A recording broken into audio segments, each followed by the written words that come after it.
It's the Black Real Estate Dialogue. Tune in. Tune in. Tune in. Tune in.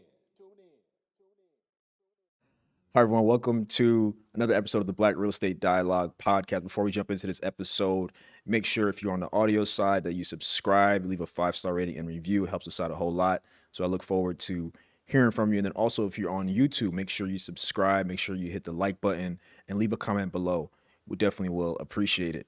Very excited for this episode today. Here with me today, I have Jason Parker out of Tulsa, Oklahoma. Jason, first, thank you so much for including me in your weekend, and thank you so much for jumping on the show. Hey, it's my pleasure. Not only a great trip to be out in LA, but get to dialogue with you about one of my favorite pastimes, real estate. It's always a great opportunity. Absolutely, absolutely. And, I'm excited about this episode for a couple reasons. So I'm a big sports fan, love basketball my whole life.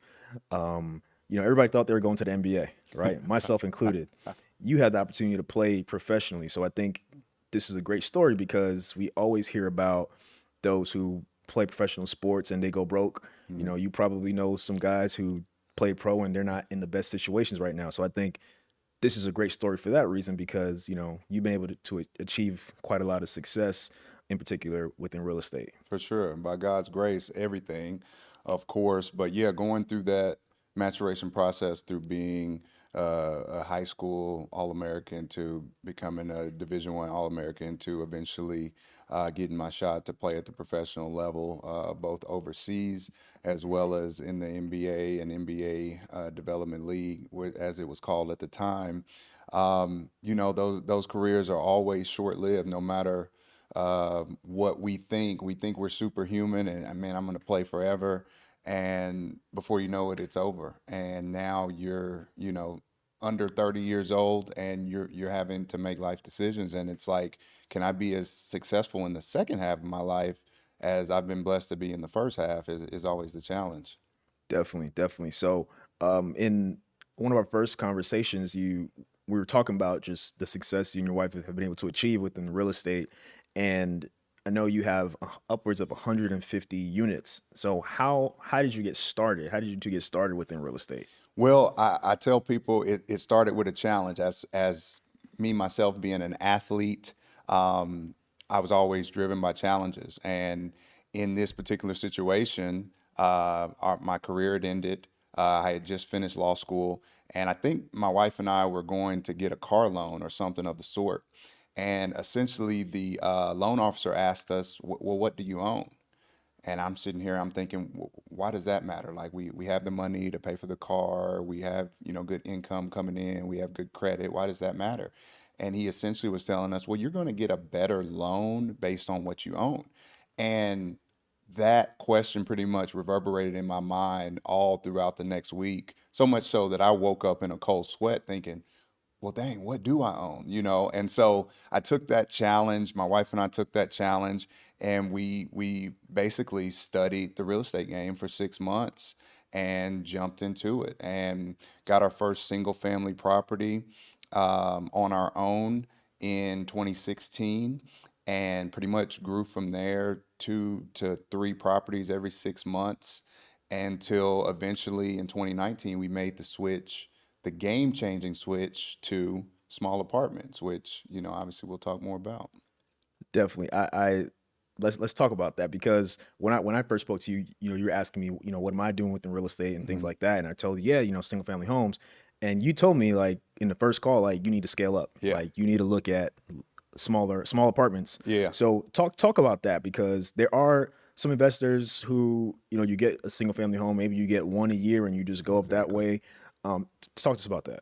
Well, that's how we progressed. But what we ultimately realized, like every single business owner realized, is that successful business is a numbers game.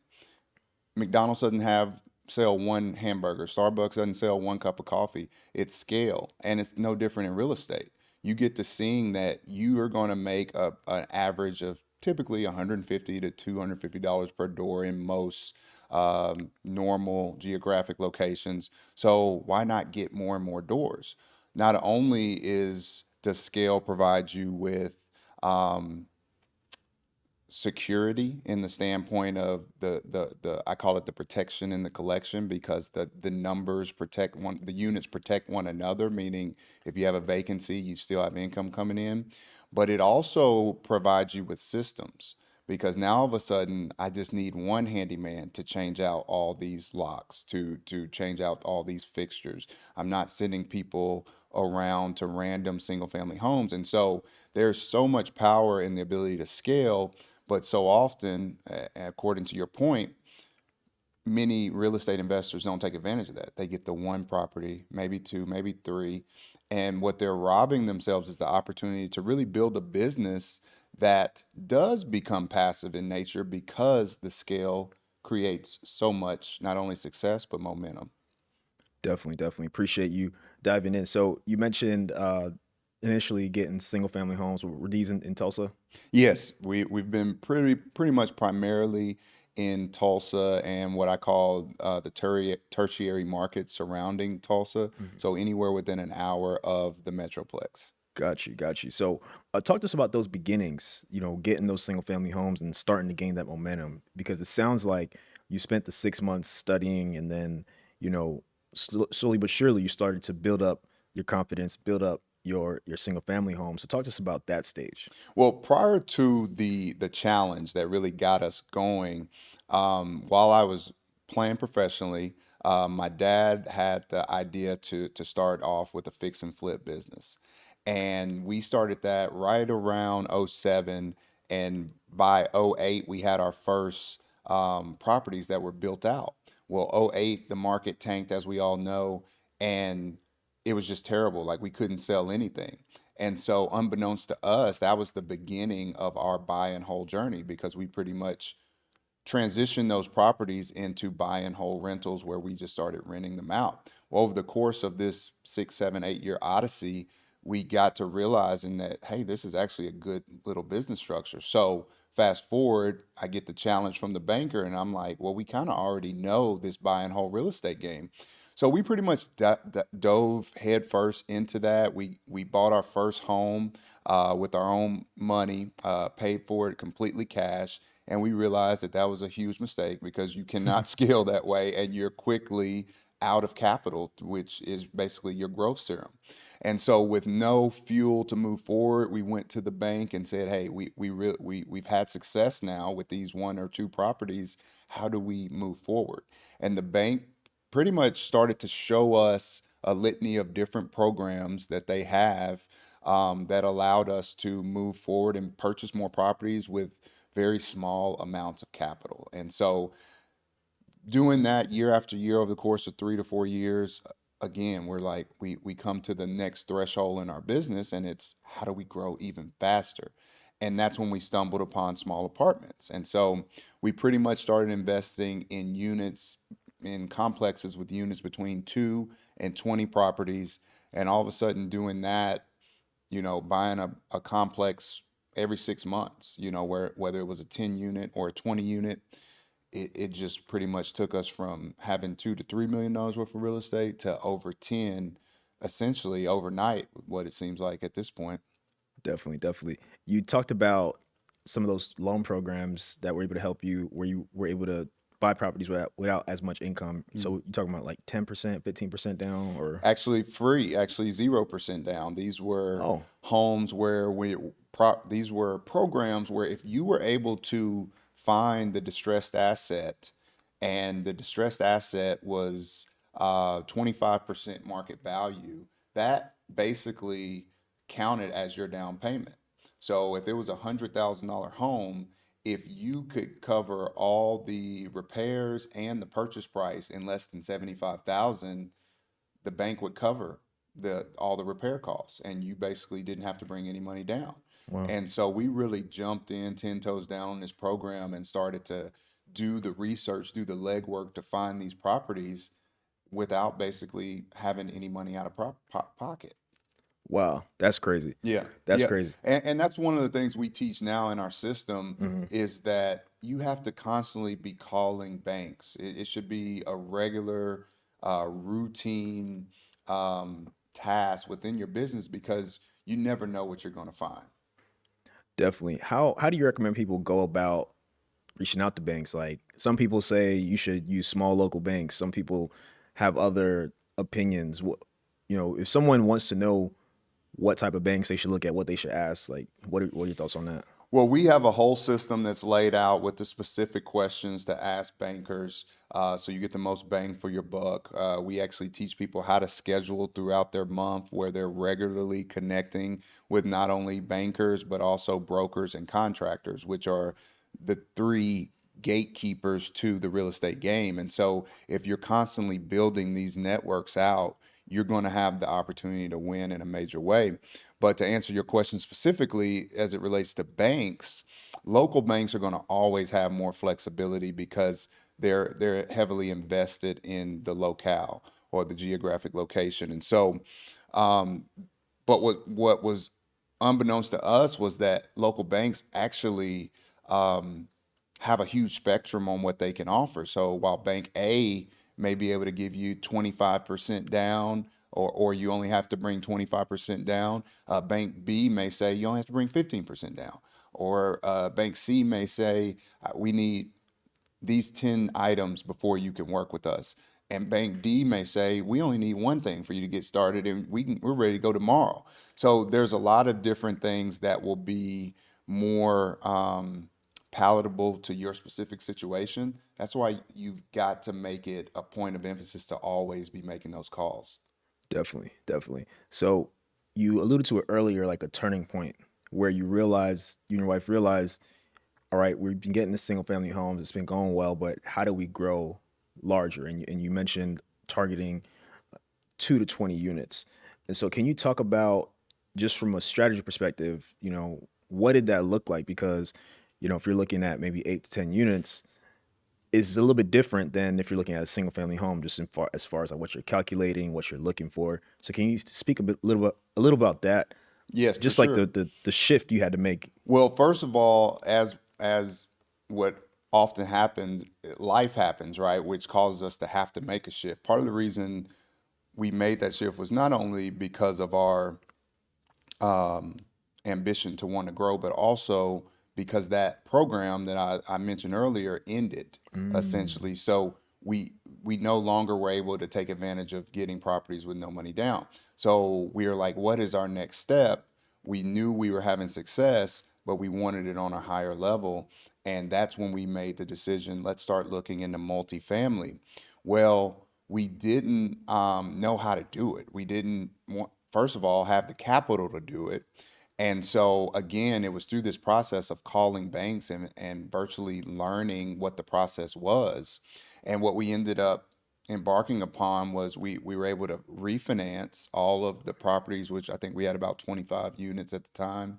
We refinanced, took a major chunk out, and then we went hunting for larger properties. And we were able to get our first 30 unit property in December of 2020, which was a $1 million purchase through our refinance. And so we pretty much learned the game, and we've been washing and repeating ever since.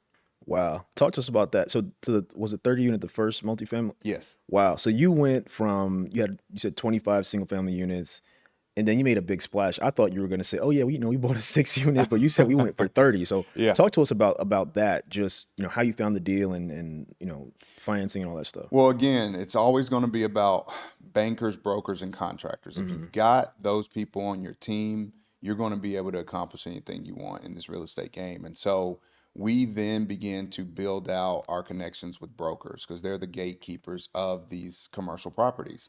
So as we began to get on the list of various brokers, deals started to come up. And actually, this was right around the time when the market was starting to really ramp up and the competition for these properties started to ramp up. So we had to be strategic in that arena as well. And so what we did was we put an offer on a property that was actually under contract. We went in as a second and not hoping, but knowing that if the deal fell through and the buyer and the seller didn't consummate the relationship, that we could have first rights to this property. And 3 months later, it basically fell into our laps for $100,000 less than what it was under contract for, and so we jumped on it. But yeah, it was all through that incessant commitment to calling bankers, calling brokers, and calling contractors. Got you. Wow. So were you were y'all were self-managing the first 25, right? Yes. So what was it like, well, adding 30 doors and at that size, it comes with a property manager, right? Right, right. No, great question. So this was when we learned the power of self-management, because we've got these 25 single-family homes that we're self-managing. All of a sudden, we make it to what we feel is the big leagues, and it's like, wow, we've got a property manager here. Like, we don't have to do anything. It's going to be totally hands off, right? Well, that was not the case, because the properties weren't being rented. The costs were constantly rising because our property manager chose to use the highest price contractors, which worked for her company, and essentially the complex was losing money, and we had only ever made money because, again, we were getting these deals that had so much equity on the front end that the cash flow was just doing really well. And so what we realized was that the property management setup wasn't working for us. There was no flexibility there for things like how to fill vacancies. Our property manager had a certain structure. You had to meet a certain criteria. You had to have a certain credit score, all these different criteria you had to meet in order to rent a vacant unit. And we're like, hey, why don't we go for people that, like, take out the credit score? Let's go for people that have different metrics. And they weren't willing to do that. So we took over, and within a month, we had 3 units that had been vacant for over 2 months rented.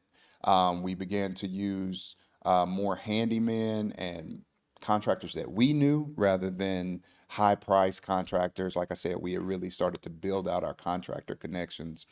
And the property virtually turned around overnight, the profitability of the property, that is. And so we learned a valuable lesson, and that was that self-management creates margins. That's a huge expense, not only the 5 to 10% you're paying your property manager, but all the other costs associating in operating the property that you don't have any ability to manipulate as an outsider looking in. And so we literally put our hands on the wheel and took over that. And as a result, we've been able to develop systems, because obviously we work, and we've developed systems that allow us to manage in less time. Got you. I'm glad you mentioned the self-management piece, because it's a controversial thing within the real estate space. Like, a lot of people say, oh, you shouldn't manage a property because then that means you have a job. Right. You're giving yourself another job. Talk to me about that. Well, so we call it self-management just because we're in control. Like, we have the ultimate say so. But first of all, it's not you managing. Okay, your first employee is going to be your software. Like, there's so many property management systems out there that allow landlords to do so much remotely. The second thing is going to be your staffing.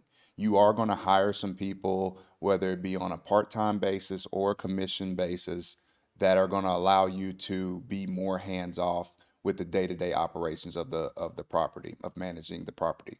And then lastly, you're going to have systems. You're going to have systems that create scale, like I mentioned earlier, where how you do one thing is how you do everything. So you're not going to have to reinvent the wheel time and time again when it comes to management.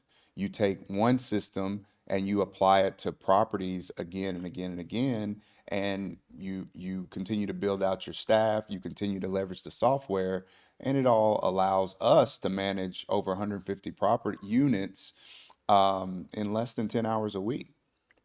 Got it. So it sounds like you're using technology and hiring in-house. Yes. So that you have control over how things are done. Yes. So what we do is we use the property management. We have several different systems we use. One is called Buildium, which is basically controls the tenant portal. That's what the tenants see. That's how they put in maintenance requests. That's how they pay rent. Allows us to manage the tenant information. Mm-hmm. Then we use staffing. So we've got a part-time office manager who's a virtual assistant from the Philippines that, we pay $5 an hour, right, to answer phones for us throughout the day. Then we have a maintenance manager who runs all of our maintenance, but he is basically paid by the job. So it's not like that's a salary that we're paying. We pay him as the work comes in. But because we have scale and so many properties, he stays busy, so it's worth his while. So it's a full-time situation for him, which is another benefit. And then we also have a leasing manager who we pay on a commission basis. Every time she leases a unit, we give her 50 to 75% of that first month's rent. Got you. I'm really glad you broke that down because you just explained how you can self-manage. You can have the people working in-house for you and not have to necessarily work with an outside company. Right. And what I think a lot of people don't consider is the fact that you don't really have control. Like you can manage the manager, whatever that means. Yeah. But it's like, if it's your staff, right? Yeah. Like it goes how you want it to go, how Yeah. you see fit. You know what I mean? And you have For more sure. control over who's, who the contractors are, who these people are. And to your point, you built out your network of contractors, handyman, so on and so forth. So you already have the people who can execute the way y'all want it to be done. Right. No, you got to think whatever that property manager, whoever that property management company you're working with, they're going to have their own software. They're going to have their own staff. They're going to have their own systems that may not necessarily correlate with how you would like to run that property. And so because you're not the person creating them, it sometimes isn't a fit, and so we learned that it was just best to do it ourselves, and it allows us more flexibility, but it also is something that's not hard to do. We basically built this through the foundation of calling these different stakeholders on a weekly, monthly basis. And even after you found a great leasing manager or a great maintenance manager, odds are you're going to need another one at some point, whether that one leaves or whether you want one that has more capabilities or you want two, right? You don't ever want to be beholden to just one person. You don't want to create bottlenecks in your business. So we continue to do that on a monthly basis. We're always calling, and so it's really a commitment to that exercise, which has allowed us to build out our property management pretty easily. Love it. So you got into multifamily, you got the 30 unit. How did things develop from there? Because I mean, you got a lot more. So at that point, we began to get into syndications. And so we began to connect with, the word kind of got out around the city through, obviously when you're calling people all the time. So a lot of the brokers that we worked with started to introduce us to other would-be investors. And we developed what we now call the Black Wealth Network in our city.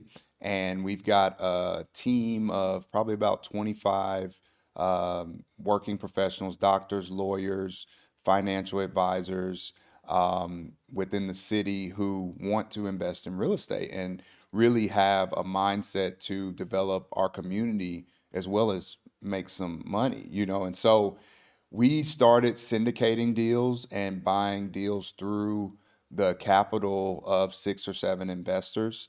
And so we've basically been structuring those deals. Obviously, we come in and have the ability to manage the deals effectively. And so we purchased a 24 unit in April of 2021. We purchased a 20 unit in August of 2022. And then we just purchased a 14 unit and a 4 unit just at the end of December of 2022 through that system. Love it. For those who may not know, can you explain what a syndication is? So syndication is basically where you have a pool of investors and you're pooling money, almost like a REIT. So if you've got a down payment of $200,000 on $1 million property, you get a piece of that 200 from various investors, and you put it together and you structure your payouts based on, well, you can structure your payouts on a variety of setups, but we basically structure our payouts based on the percentage of capital invested. So the ROI is based on how much you invested. We typically pay anywhere from 8 to 10% quarterly on a monthly basis. The payouts are quarterly, but it compounds monthly. And then because of the opportunity to refinance, we aim to pay back the initial investment within 2 to 3 years. And so it's a really beneficial setup that's allowed us to get to our next level. Definitely. And what I like about that is you mentioned the Black Wealth Network and partnering. A lot of people in our community struggle trusting and partnering with other people. Yeah. So how were you able to get others on board to invest in real estate, many of whom probably haven't invested before? Can you share more about that? No, man, it was absolutely a God thing because you got to think I'm an athlete who is used to being on my own. You know, when I was traveling, going from team to team, there was nobody there with me other than me and my wife, and so we got very comfortable in our solitude and in our silo where we didn't necessarily look to reach out or develop partnerships, but we basically came to the end of our rope, meaning we were out of capital. We had this great expertise, but we couldn't move forward. And again, it happened organically because people began to seek us out for that expertise. And then they're like, well, we want to do deals with you. And we're like, what? Like, okay, and so we started to look through it and say, this is not just an opportunity for us to help people, but it's an opportunity for us to move the ball forward faster for ourselves as well. And so those are always the best deals when it's collaborative in nature and each side is getting something out of it. And so it's happened organically, and it's been something that has been great for us. Definitely. I think it's amazing. You mentioned there's a network of about 20 to 25 or so professionals within the city that are all collaborating together. And I mean, I want people to really know we can work together. Absolutely. Right? Like we can work together. Yes.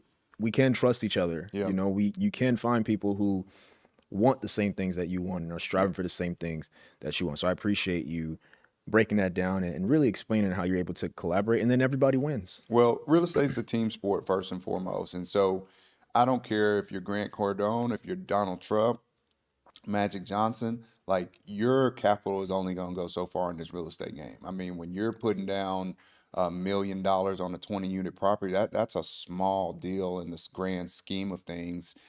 That's going to cost you $200,000. There's not a lot of people that have that, and definitely have the ability to do that time and time again to achieve that scale I mentioned earlier. So you're going to have to partner with people. I tell people all the time, your very first partner is your job. Your second partner is a bank. And then after that, you're going to go need to get some people. You're going to need to get some investors. And investors come in all shapes and sizes. There could be money partners. We have partners that help us with management and don't necessarily they put in sweat equity rather than the capital.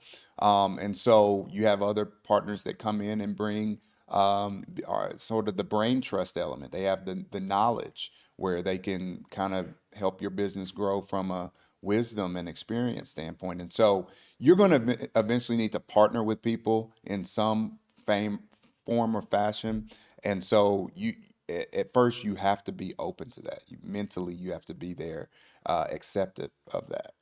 Definitely. What's your advice to someone who is afraid of raising money? Well, I would ask why you would be afraid. If you were afraid, maybe number one, it's because you're not confident in your abilities.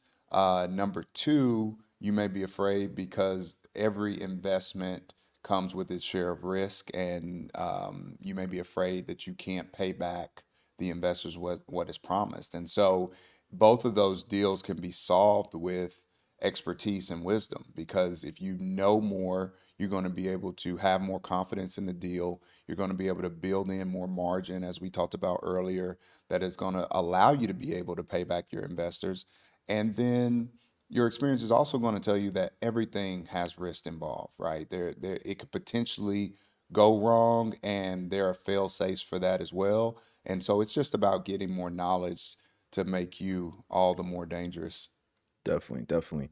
So we were in a car coming over, and you mentioned that about 100,000 people have moved to Tulsa in the last year. Is that right? Yes. So this is the first time we've had somebody on the show from Tulsa who invests in Tulsa, the home of Black Wall Street. And so, can you talk more about the market, Yeah. just the real estate market, and just the growth of the city? I mean, if 100,000 people are coming, there must be something drawing Yeah. them there. So, can you share a bit more about the market Oh, itself? for sure. The influx of people from the coast moving into the Midwest, just because there's a cheaper standard of living, much lower cost of living rather, with a high standard of living, meaning you can get a home with green space, great schools, things of that nature, slower lifestyle. It's brought a lot of people in, and it has pretty much taken our real estate, which had been inundated from the national increases that you see on all the coastal areas. Real estate had remained relatively cheap, and now we're starting to get those rises. So if you're somebody who's already in the game, it's been really good for our equity and value and cash flow through the rise of rents and things like that. But if you're somebody on the outside who's trying to get into that game, it's become more akin to what you're seeing on the coast. And so it's been quite the dichotomy. But I tell people all the time, education and action. If you invest in those two things, there's so much you can learn for free, and there's so many steps you can take for free, and you can figure it out. But so many people get inundated by that mindset that I can't do it. It can't be done here in LA. It can't be done in Tulsa now that people are moving here. It's too competitive. Just continue to get education, continue to take action, and you'll make your way. Definitely, definitely. So, as you're looking for deals, what's your general criteria? Because I'm sure you're not just picking up everything. All right. It has to make sense. So, at a high level, what are you looking for in those 2 to 20 unit plus apartments? Well, our buy box is typically tertiary market. So we're looking to create deals first and foremost that create between 10 to 15% cash on cash returns. Now, 5 years ago, when you could throw a dart and hit a deal, it was 20% all day. But now we've learned to deal with 10 to 15% cash on cash returns. We're typically looking at anywhere from a 6 to 8 cap rate. And our buy box is typically between 500,000 and 1.5 million. Like I said, we aim for 20 units or above, but in our company, we teach people to buy anywhere from 2 to 20 units. I tell people all the time, take down your 10, take down your 10. So in order to get them to take action, to not stop at the first or the second, but to come in thinking scale, 10 or more. But to answer your question, yeah, pretty much 500,000 to 1.5 million, 20 units above, and we're looking to create a cash on cash return of 10 to 15%, meaning if we put $100,000 down, we want to make back $10,000 annually for ourselves and our investors to split. And generally within 2 to 3 years, we want to return that through refinance. So these need to be deals that are typically 10 to 20% below market value. So if you purchase $1 million property that's 20 units, it needs to probably appraise at 1.2, 1.1 to 1.2 million that first day you buy it. And so that's our typical buy box. Got you. When you talk in terms of, you mentioned the refinance is key just to the payout and stuff like that. What are your thoughts on the interest rates? Has that impacted any of the projections and stuff? Absolutely. It hasn't impacted our projections, but it has impacted our timeline. But we go in pretty much saying 3 to 5 years on the refinance. So it gives us some time. A lot of times you can refinance in 12 months. We just bought a 14 unit that all in, we're at about 500,000, and it appraises for almost 900,000.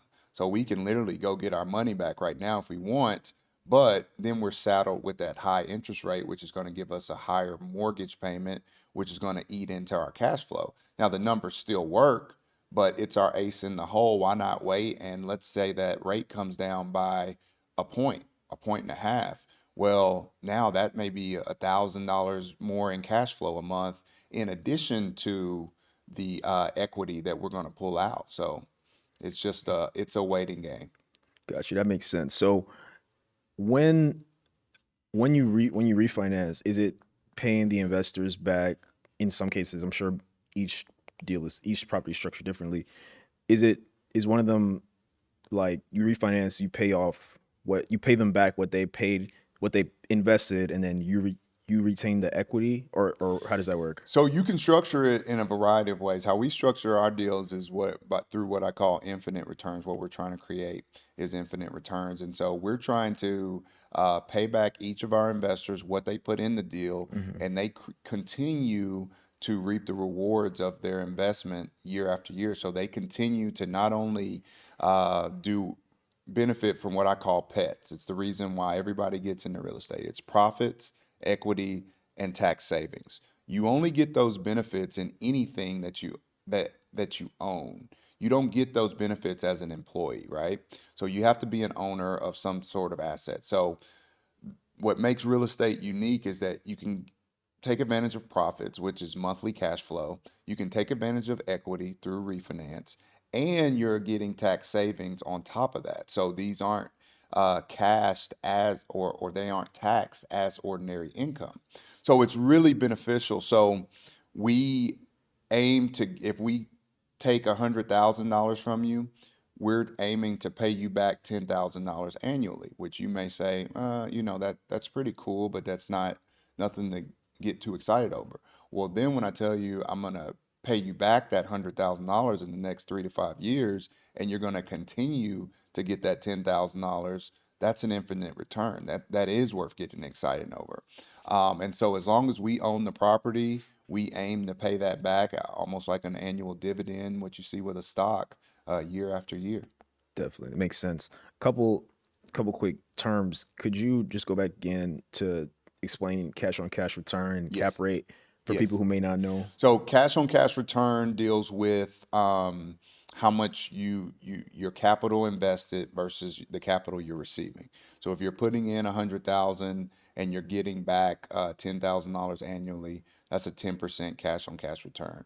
Cap rate has to do with purchase price of the property versus the NOI, which is the net operating income, which is basically how much revenue, which is a calculation of how much revenue the property is bringing in versus how much it was paid for. Got it. And so cap rates are almost like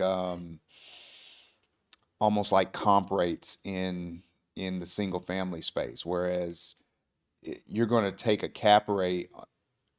A cap rate only makes sense in context of what other cap rates are in that area, right? So if you see this property on street A is paying at an 8% cap rate, and this property on street B right next to it is paying at a 6% cap rate, you know that that second deal is either more expensive or the income it's pushing out is less. That's a worse deal. As cap rates go down, it's a worse deal for the buyer. So the higher the cap rate, the better. Typically in large metropolitan areas, and even in Tulsa now, you're starting to see 3% cap rates. That means people are buying these properties and there's not a lot of margin for cash flow. Those are equity deals where they're just hoping the value of the property raises, and maybe in 3 to 5 years they can just take out the refinance money. But we like to have higher cap rates so we can take advantage of cash flow now and refinance later. Definitely. So one of the other reasons I'm excited about this episode, we just talked through a lot of what y'all have going on, and you still work. Yeah. And so one might think there's no way this guy and his wife are still working. There's no way, and managing all these units. So can you share a bit more about that too, and sure. and just that balance as well? Because I mean, you do have also a pretty demanding job. Right.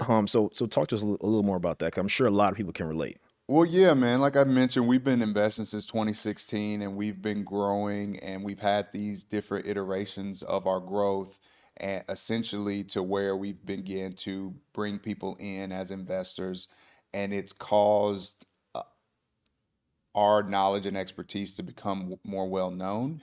And so more people have not only reached out to invest with us, but also to become educated by us. And we've been taking people through our curriculum for about the last 2 years to the point where we've said, well, why not, create more structure behind this? And that was really the foundation of real estate while you work, because we began to see that so many people did not believe you could do it while working. They're like, let me wait till until I, save some money, or let me wait until I'm at a better place. And it's like, real estate works for you while you're working. So why not marry the two together? Where you're at right now is a great place to start. Like I said, whether it's taking free education and action, or you get to the point where you're actually able and ready to do a deal, the time is now. Like it really, everybody says the best time to buy real estate was 10 years ago, and the second best time is right now, right? So every day, every month, every year you procrastinate, you're missing out on life-changing opportunity. And that's why we create the slogan, leverage the legacy, right? Because you're able to leverage these properties through the help of investors, through the help of banks, through the help of partnerships. And it's essentially going to impact your legacy, because you're going to have an asset that creates income and wealth for your family for generations to come. Love it. Love it. Do you ever feel the tension between working your job and investing and, building out your educational platform? Absolutely, I do, because we talked about it. But it's tough, man. And I think as an athlete, one thing that I realize is that you need to choose your heart, right? Like being lazy is hard. Sleeping in all day is hard. You wake up from sleeping in all day, you're like, oh, I'm tired. Living on the streets is hard. So obviously, going to work is hard. Building a business is hard. Raising a family is hard. But you choose your heart, and once you've accepted that reality, okay, it's hard if I do it, it's hard if I don't do it. Why not go and try to create something great? And so that's the mindset with which we go about, managing business while also managing the work, while also managing family, and et cetera, et cetera. Because it's about trying to create an impact, first and foremost for our family, but also the others we've been called to serve. Definitely. How do you and your wife split up like responsibilities within the business? Well, that's an interesting dynamic. Tell us Uh, about it. so the way things work in my household is I'm the jump starter. So I get the harebrained schemed, and my wife's pretty much like, okay, fool, we'll see. We'll see if this is the flavor of the month next month. And so I built out our real estate, and began to create momentum. And then she's pretty much the enhancer. When she comes in, things go to another level. Things make sense. There's clarity all of a sudden. And I perform the acquisitions. I pretty much operate as the CEO of our company as far as the top level. And she gets in on the day-to-day operations and manages our team. She does a lot with the finances. And now, as far as the real estate while you work side, I've kind of taken over the buy and hold perspective, meaning you come in, I'm going to work with you on how to start your portfolio from a long-term buy and hold, buying properties between 2 and 20 units. She has developed an expertise in the wholesaling side. So if you don't yet have the capital, this is a play for you to get the capital by starting to wholesale properties. At the same time, that's going to develop the network like we talked about earlier, because you're in the game, you're taking action. So naturally, you're going to know other people who are involved in real estate, whether those people eventually become your brokers, bankers, contractors, partners, or what have you. You're now partnering that education with action, which, like I said, is a powerful thing. Definitely, definitely. How aware are your kids of what's going on in that in the real Man, estate side? kids are perceptive. It's crazy because you don't know what they're picking up. But I actually had the time and the wherewithal to ask my kids the other night at dinner, like, man, what do you want to be when you grow up? And we've got 3 kids. We got a 15-year-old son, a 10-year-old daughter, and a 3-year-old daughter. And my 15 and my 10-year-old were like, we want to be real estate professionals. Like we want to own Wow. and manage real. And we were like, wow, like we didn't realize it had that type of impact on them. But it's crazy because they're understanding the power of being your own boss, of having and managing assets, and being able to create cash flow for yourself outside of the work environment. And I think that concept in and of itself is very, very powerful. You're doing good. From your mouth to God's ears, man. Hopefully, Very cool. prayerfully. Definitely, man. So, you spent about 6, 7 years playing ball, right? Yes. What countries did you play in? Man, we started off in Italy.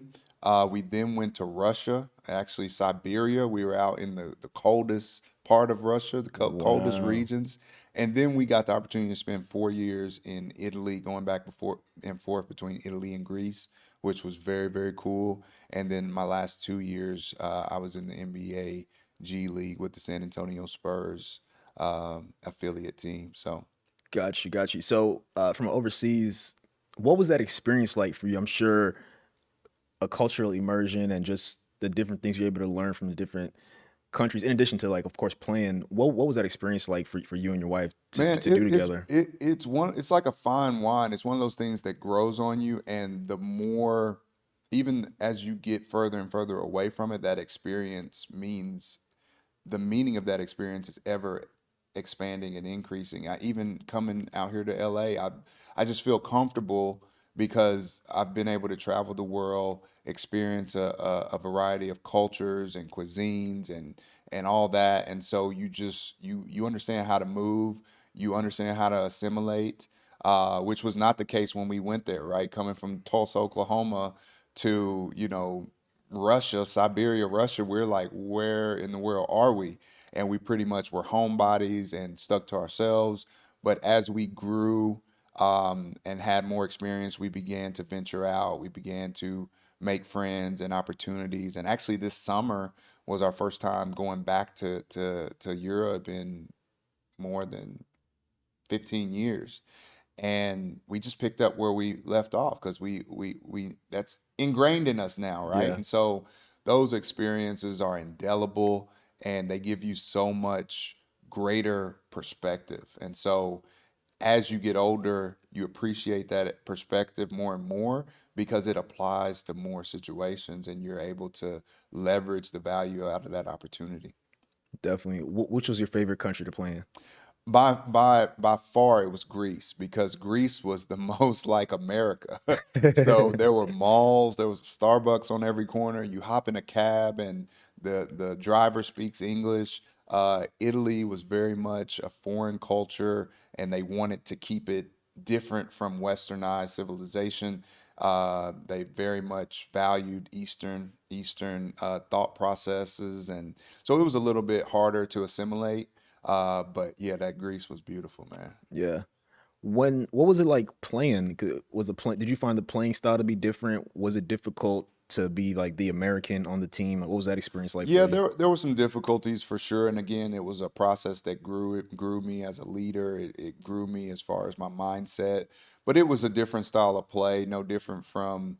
I mean, anytime you go from collegiate to pro in any walk of life, the speed's going to be different. The way the game is processed is different.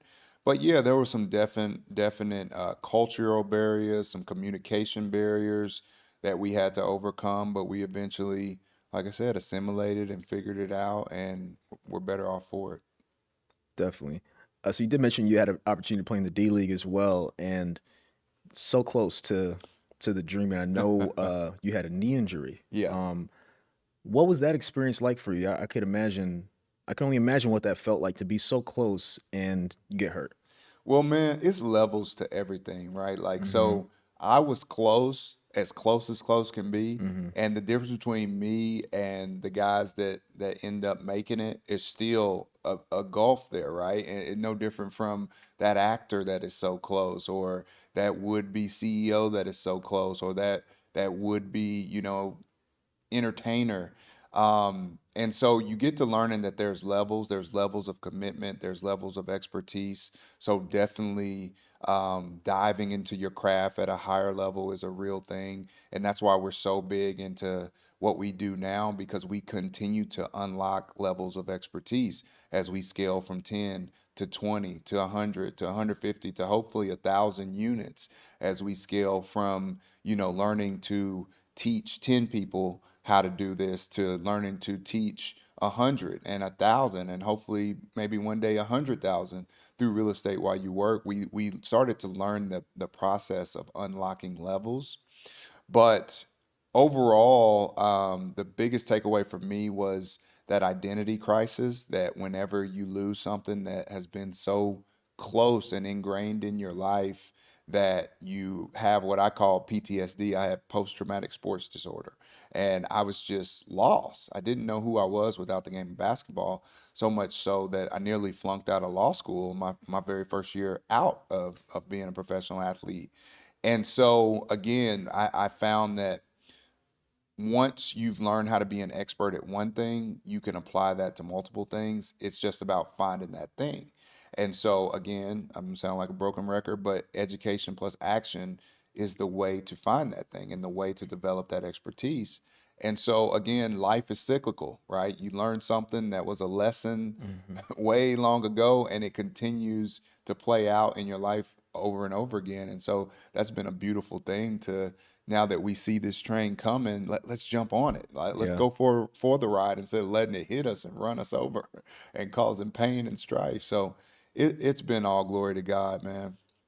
Definitely, definitely. And you did mention that identity crisis. And so I know, again, big basketball fan. So I know a lot of times when your career is done, one, a lot of guys have already spent all their money, Yeah. for, if they were, whether they were overseas or in the league.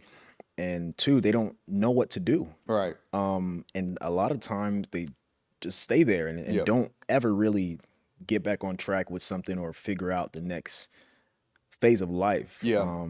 And so No, what was you- it for you that helped you to You can easily be stuck in the muck or mired in mediocrity just because you're looking in the past.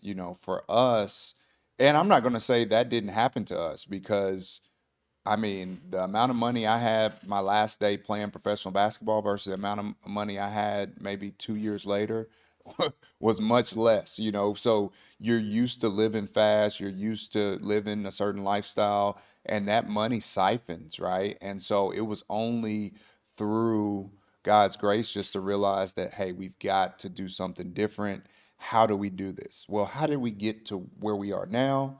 We sat down, we figured out a game plan, we learned the education piece, and then we acted the action piece. And that sounds so simple, right? But so many people won't marry those two things. And that's why, real estate while you work has been so pivotal for us, is because we get to hold people accountable to that. People come in and say, "Hey, we want to build this. We want to buy 10 properties. We want to, be able to eventually retire through real estate."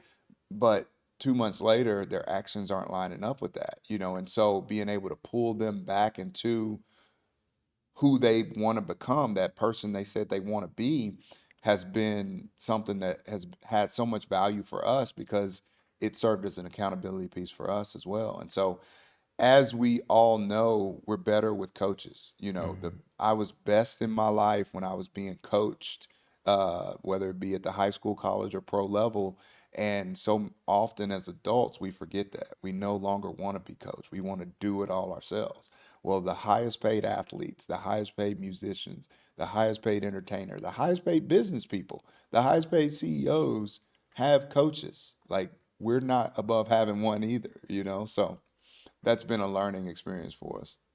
love it? Love it. So Tulsa, Oklahoma, the home of Black Wall Street. Yes. We all know about the massacre, Yes. 1921. We know what happened, what went down.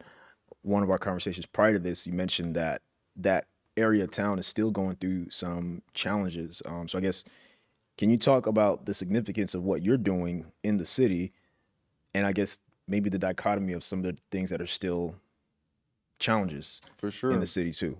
No, so I mentioned leverage to legacy earlier, right? So we think about the impact that having an asset and being able to either pass it down or leverage the value of it for our progeny.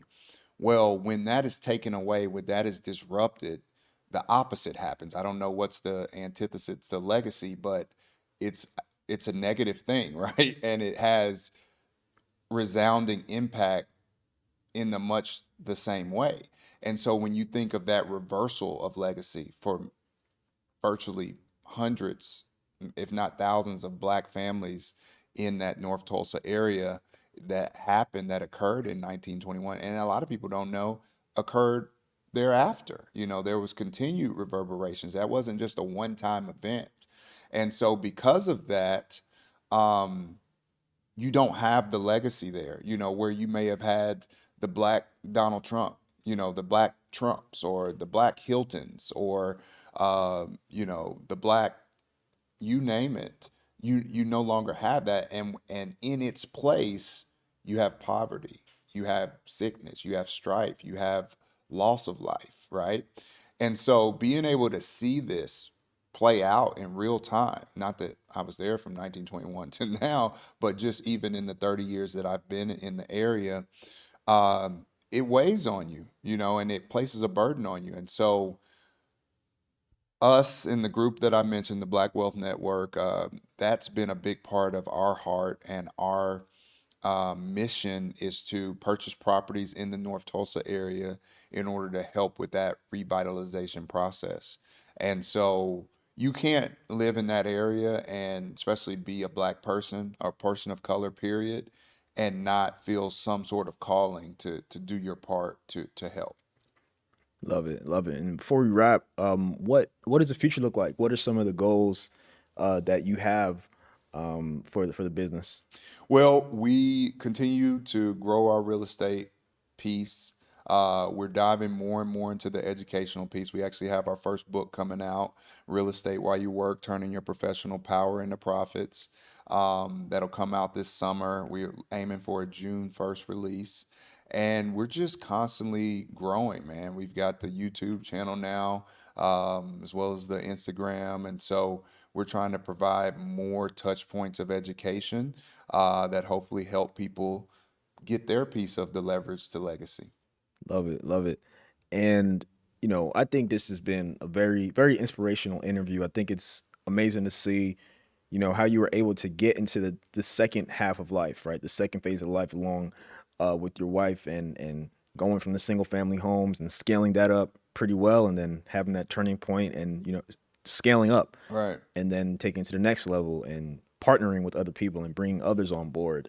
And so I think it's amazing what y'all been able to do. And, you know, I'm sure, you know, in the future, you know, we'll come back and we'll probably be at that 1,000.